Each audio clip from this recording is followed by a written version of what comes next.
Good afternoon.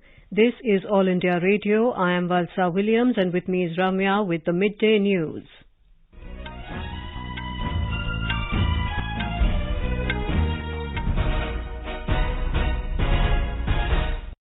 The headlines.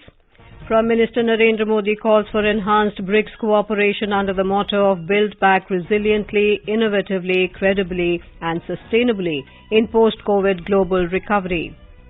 India calls for an inclusive dispensation in Afghanistan which represents all sections of Afghan society. India and Australia to hold inaugural India-Australia 2+2 ministerial dialogue tomorrow in New Delhi. On the occasion of Prime Minister Narendra Modi's birthday, BJP workers at booth level to help people get vaccinated against COVID-19. BJP releases list of candidates for by-poll in 3 assembly seats in West Bengal. Over 72 crore 37 lakh COVID-19 vaccine doses administered in the country so far. Ganesh Chaturthi being celebrated with devotion across the country. President, Vice President and Prime Minister greet people on the occasion. And in cricket, 5th and final test match between India and England at Manchester cancelled due to COVID-19 fears.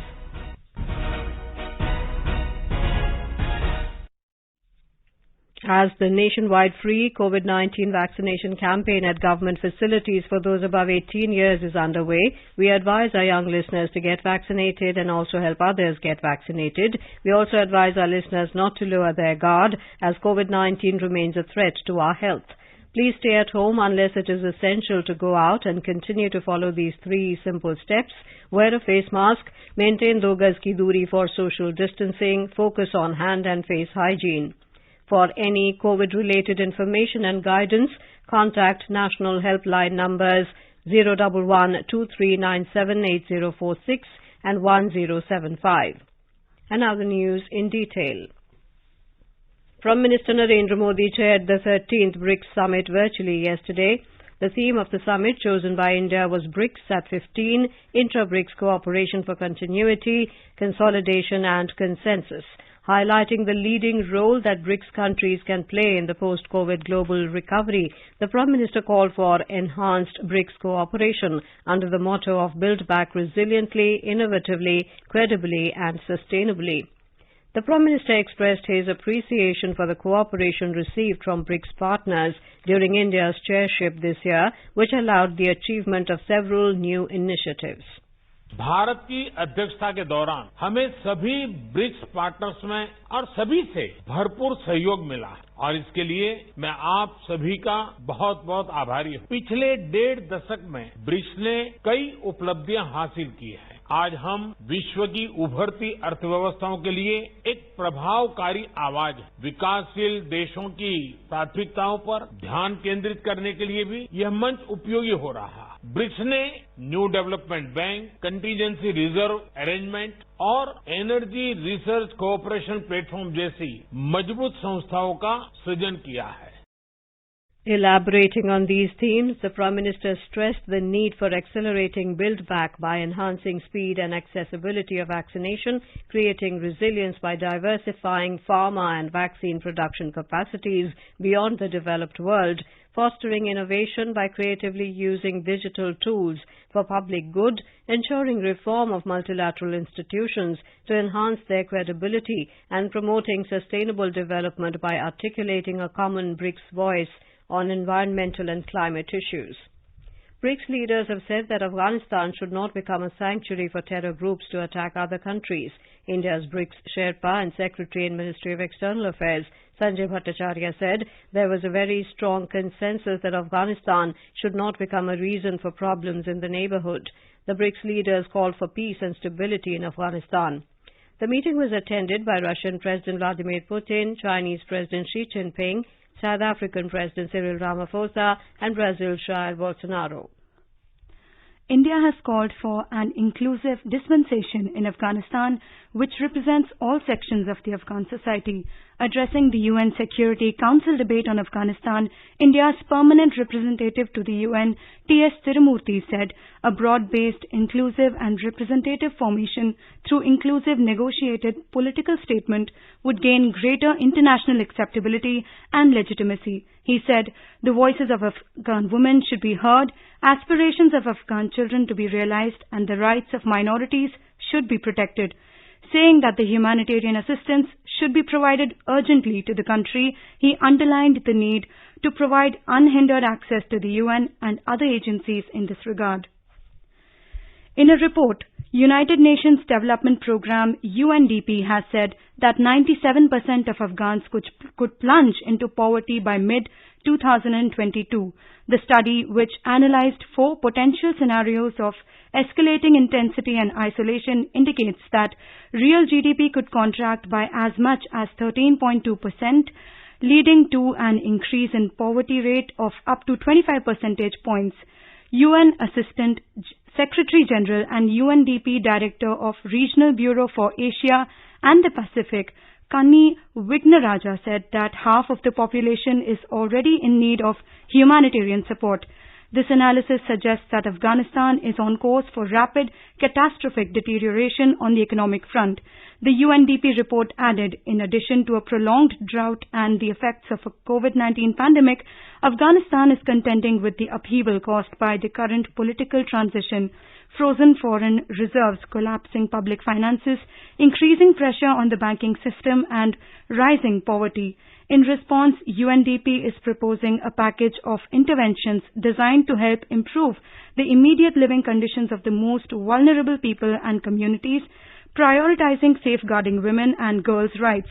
But the Afghan Central Bank's $10 billion in assets are parked overseas, where they are considered a key instrument for the West to pressure the Taliban. The U.S. Treasury Department said it is not easing Taliban sanctions or loosening curbs on the Islamic group's access to the global financial system. Australian Foreign Minister Marise Payne and Defence Minister Peter Dutton have arrived in New Delhi today to take part in the India-Australia 2+2 ministerial dialogue. India will host the inaugural India-Australia 2+2 ministerial dialogue tomorrow. From the Indian side, Defence Minister Rajnath Singh and External Affairs Minister Dr. S. Jaishankar will lead the delegation, which will comprise officials from the Ministries of Defence and External Affairs. The inaugural 2+2 ministerial dialogue is being held pursuant to the elevation of India-Australia bilateral relations to comprehensive strategic partnership during the India-Australia Leaders Virtual Summit in June last year. The agenda for the dialogue will cover a range of bilateral, regional and global issues of mutual interest.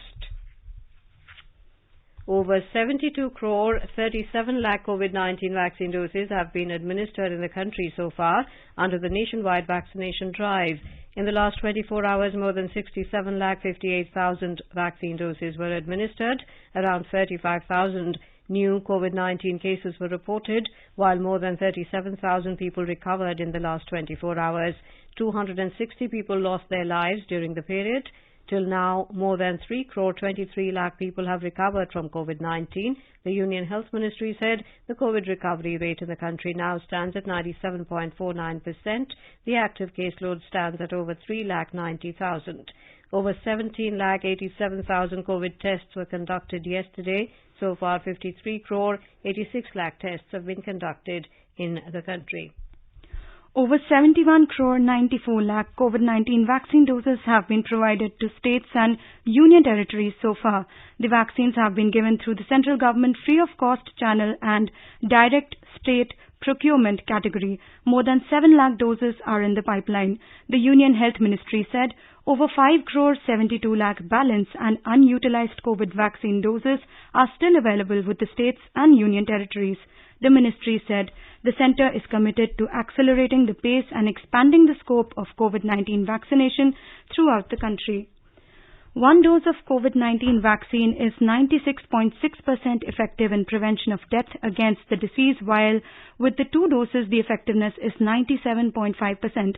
Director General of Indian Council of Medical Research, Dr. Balram Bhargav said in a briefing yesterday this protective effectiveness of vaccine was revealed in an analysis done through synergizing the data from COVID-19 India portal and COVID-19 testing portal. He said this vaccine protective effects against death were observed in all age groups from above 60 years and 45 to 59-year-olds to 18 years and above. Dr. Bhargav said the data was analyzed between 18th April to 15th August this year. We have tried to develop India COVID-19 vaccine tracker.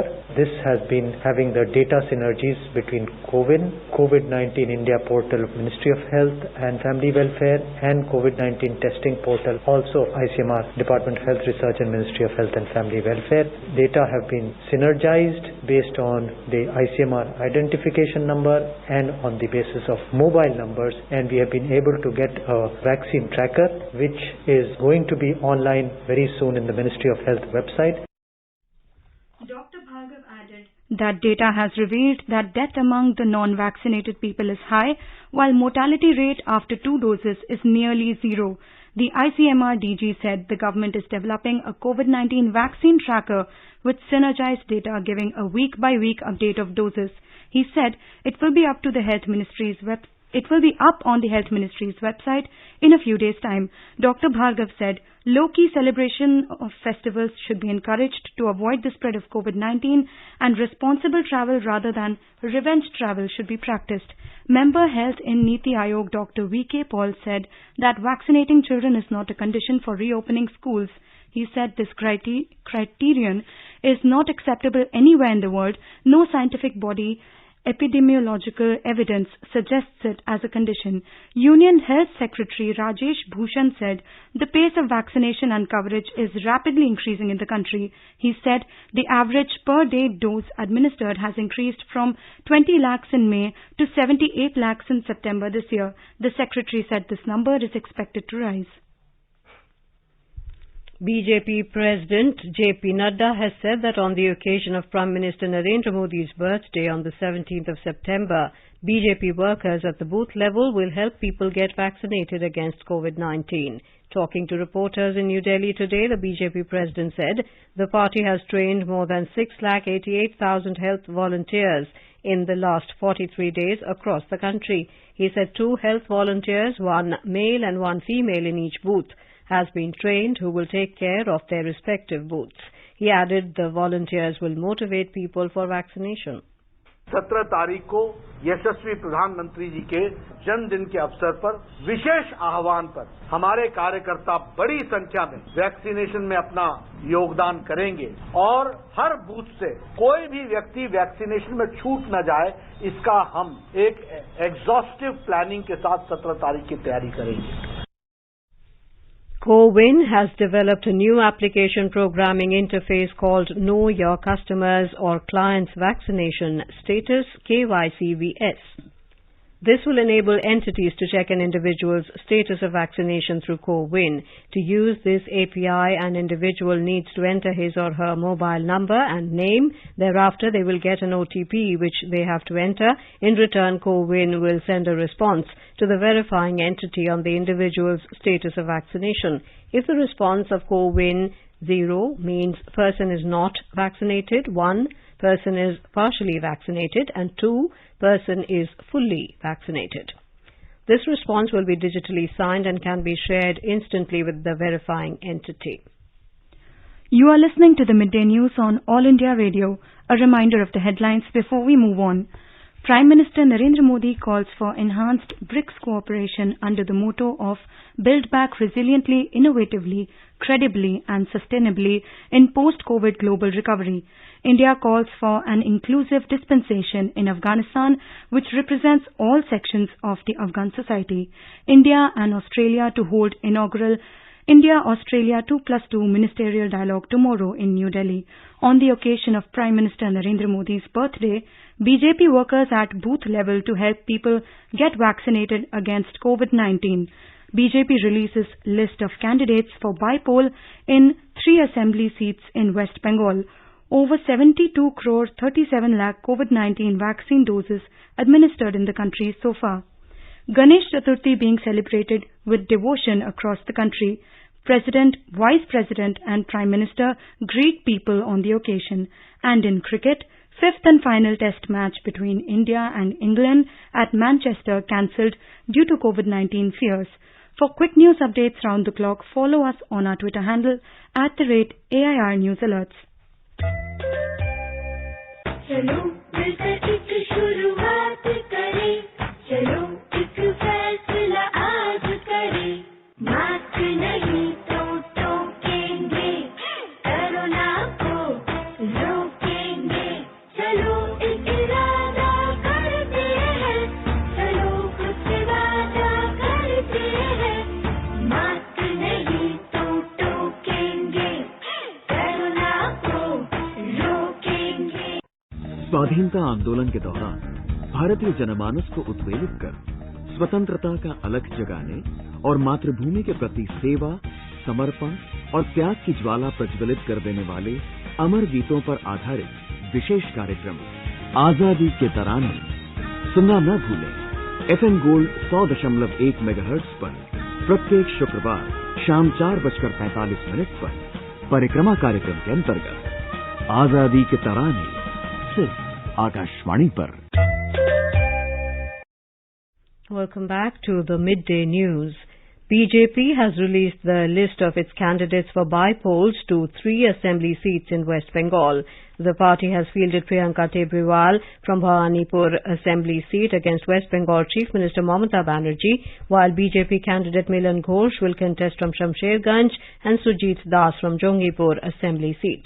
The voting for the by-elections is scheduled for the 30th of September and the counting of votes will take place on the 3rd of October.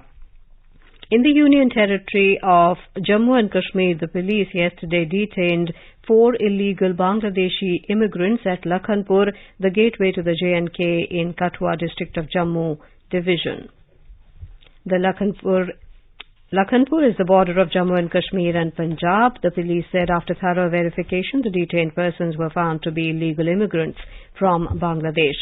The immigrants were detained at the COVID testing center at Lakhanpur when coming from Punjab towards Jammu and Kashmir. The detainees are being questioned about their entry into India and J&K without any valid documents. Prime Minister Narendra Modi will perform the Lokarpan of Sardar Dham Bhavan and Bhumi Pujan of Sardar Dham Phase 2 Kanya Chhatralaya tomorrow via video conferencing. Sardar Dham has been working towards educational and social transformation, upliftment of weaker sections of society and providing employment opportunities to the youth. Set up in Ahmedabad, the Sardar Dham Bhavan includes state-of-the-art facilities for students with modern amenities. The Kanya Chhatralaya will be a hostel facility for 2,000 girls, irrespective of economic criteria. As the nation celebrates 75th year of independence, a series of events is being organized by the government as a part of Azadi Ka Amrit Mahotsav. Let's listen to our special program Azadi Ka Safar, in which we bring you the glimpse of India's freedom struggle every day. आजादी का Amrit Mahotsav.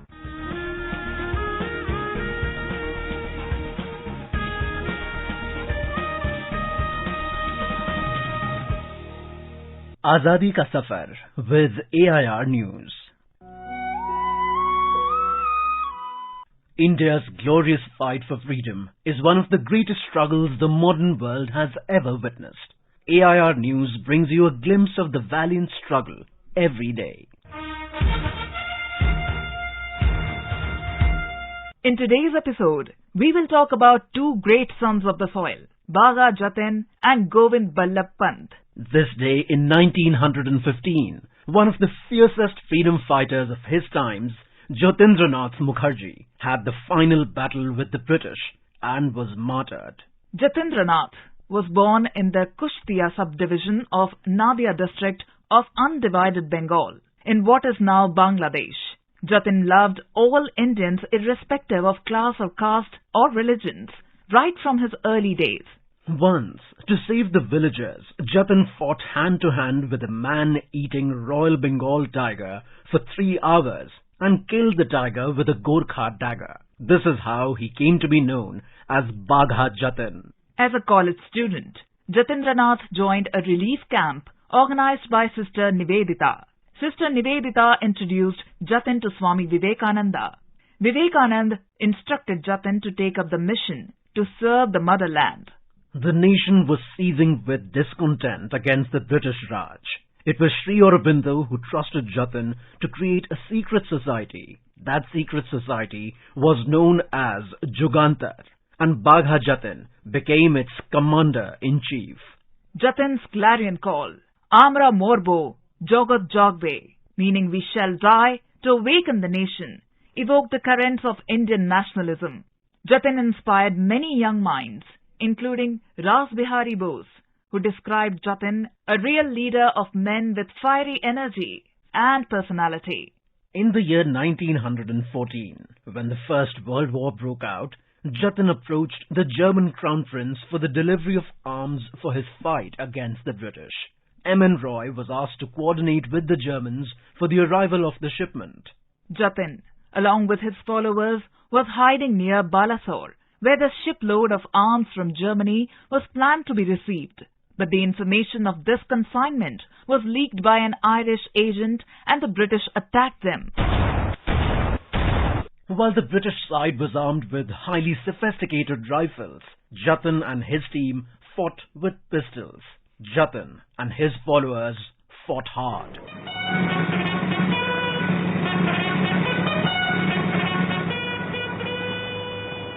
But Bagha Jatin was seriously wounded in the battle, and the next day he succumbed to injuries in Balasore City Hospital. The poet Nazrul Islam hailed the Battle of Balasore as the Haldi Ghat of New India. Balasore Budi Balamer Tir Nabo Bharoter Haldi Ghat Uday Godhuli Ronge Ranga Hoye Uthechilo Jothastho Path Anil Gagan Gambuj Choa Tapia Uthilo Nil Achal Asporo Bire Chuti Kore Ane Mottu Gagone Kul Pagol আপন বুকের রক্ত ঝলকে পাংশুর বীরে করে লোহি বিমানে বিমানে বাজে বন্দুকি থর থর কাঁপে স্বর্গভীত দেবকী মাতার বুকের পাথর নড়িল কারায় অকস্মাৎ বিনা মেঘে হল দৈত্যপুরীর প্রাসাদে সেদিন বজ্রপাত। Govind Ballabh Pant, a legal luminary and a freedom fighter, was born on 10th of September 1887 in Khoont village near Almora. He participated in the protests against the Simon Commission in 1928.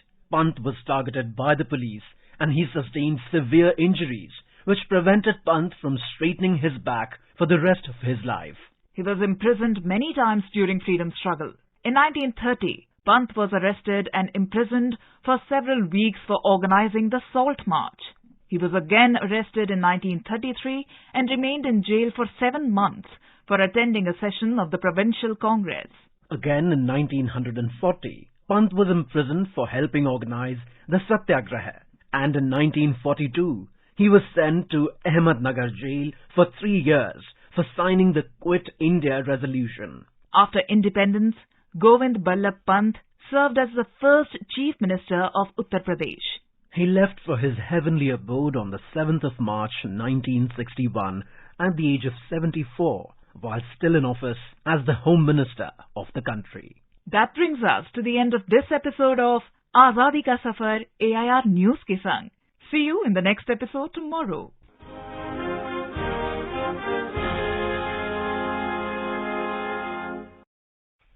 The festival of Ganesh Chaturthi is being celebrated today across the country with great devotion. The day marks the birth of Lord Ganesh, who is a symbol of wisdom, prosperity and good fortune. People place clay idols of Lord Ganesh in their homes and worship them during the 10-day-long festival. Ganesh Chaturthi is a major attraction in Maharashtra, where people celebrate it with great zeal. President Ramnath Kovind, Vice President M. Venkaiah Naidu and Prime Minister Narendra Modi have greeted citizens on the occasion of Ganesh Chaturthi. In a message, the President called upon everyone to celebrate this festival in an atmosphere of enthusiasm and harmony while adhering to COVID-appropriate behavior. Vice President M. Venkaiah Naidu said in India it is a common practice to invoke and chant the name of Lord Ganesh to remove any obstacles in one's endeavours. He hoped that the festival would usher in peace, prosperity and happiness in the country. The Prime Minister said, "May this auspicious occasion bring happiness, peace, good fortune and health in everyone's life."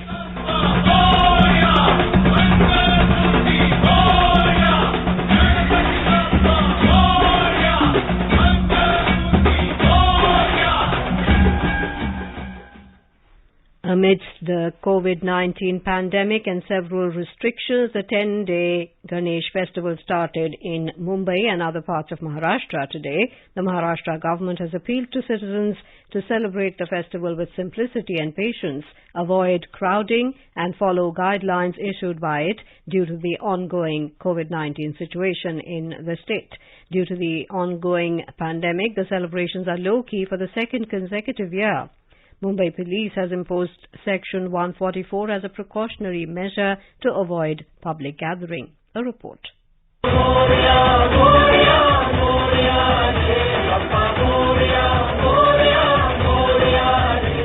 The most favorite and world-famous festival of Maharashtra, Ganesh Utsav, has begun today. Although the chanting of Ganpati Bappa Moria, Mangal Murti Moria could be heard since last night, as many household Ganpati and Ganesh idols of Sarvajanik Ganesh Mandals were brought in the night. The idols are being brought in the morning and Pratisthapana will be done during the day. But the festival is being celebrated with many restrictions in place for the second consecutive year due to COVID-19 pandemic. Considering the situation, Mumbai Police has imposed Section 144 to avoid crowding and ban Sarvajanik Ganesh Darshan, Mukha Darshan in the pandals of Sarvajanik Ganesh Mandals as well as processions during the festival. Shailesh Patil, AR News, Mumbai.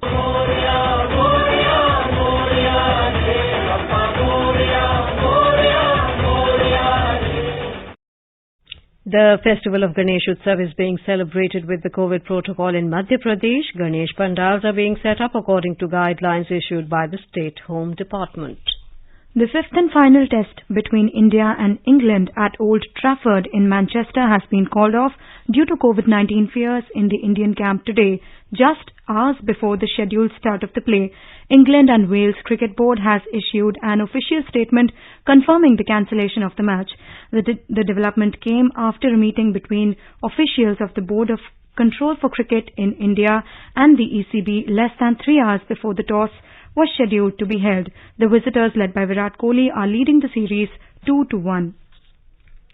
Now let us take a look at the weather forecast for today. The national capital Delhi is predicted to have generally cloudy sky with light to moderate rain. Temperature will rise from a minimum of 22 to a maximum of 32 degrees Celsius.